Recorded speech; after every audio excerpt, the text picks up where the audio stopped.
Joe Biden's big test is coming up today in South Carolina, with Super Tuesday just a few days away.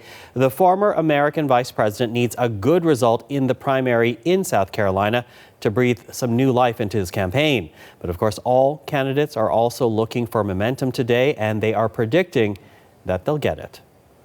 Because South Carolina is the trajectory to winning the Democratic nomination. This nation isn't looking for a revolution, as some of my colleagues talk about. They're looking for progress. They're looking for results. It's been a launching pad for Barack, and I believe it'll be a launching pad for me. This is a marathon. This is a marathon. I'm in it for the whole ride here. Let us go forward tomorrow. Let us win the primary here in South Carolina.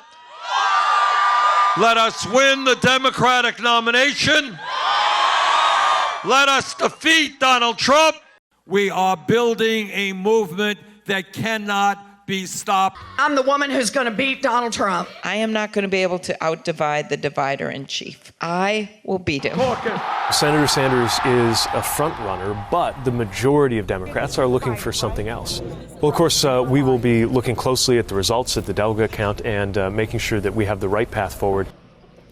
So there you have it. Candidates vying for the Democratic presidential nomination making a final pitch to voters in the South Carolina primary. Our Katie Simpson is at a polling station right now in Columbia, South Carolina, with more on why today's vote is so important.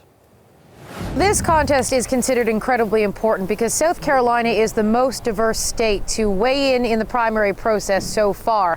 The population here, about 60% of all the voters expected to take part in today's Democratic primary are African American. And in the other states that have already weighed in, there isn't that kind of reflective diversity, or diversity that is reflective of the actual makeup of the United States. Another key point here is that the African American community does make up a solid portion of the overall Democratic base. And so a candidate who wins in South Carolina, it's often seen by experts and analysts as a bellwether for how other southern states may vote. So that's why this is considered important. But as you mentioned, Michael, everyone will be watching Joe Biden. He's had a very slow start to this campaign, and he has tried to say that the reason he's had such a slow start and why things have not been going so well is because he hasn't seen the support from African American communities, where he is considered a very popular, trustworthy, reliable candidate. And so he's really put a lot of emphasis on this state, building it up as his breakthrough moment. However, there are other candidates who are doing really well and building momentum. Senator Bernie Sanders,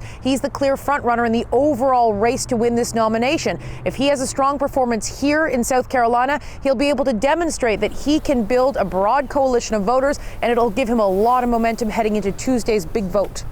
So a lot of momentum, as you say. So what happens if Joe Biden does not have a big win in South Carolina? Yeah, a win might not be good enough for Joe Biden. It needs to be a big, clear win because, remember, Joe Biden is 77 years old. He is a former vice president and has been a lawmaker for decades.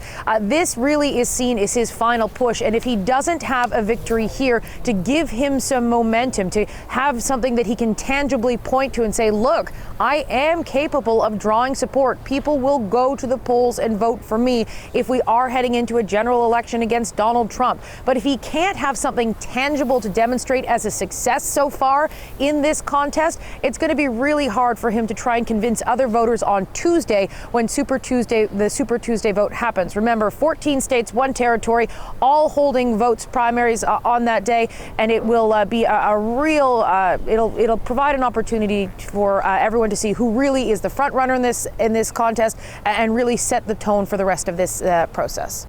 And again, our Katie Simpson in Columbia, South Carolina.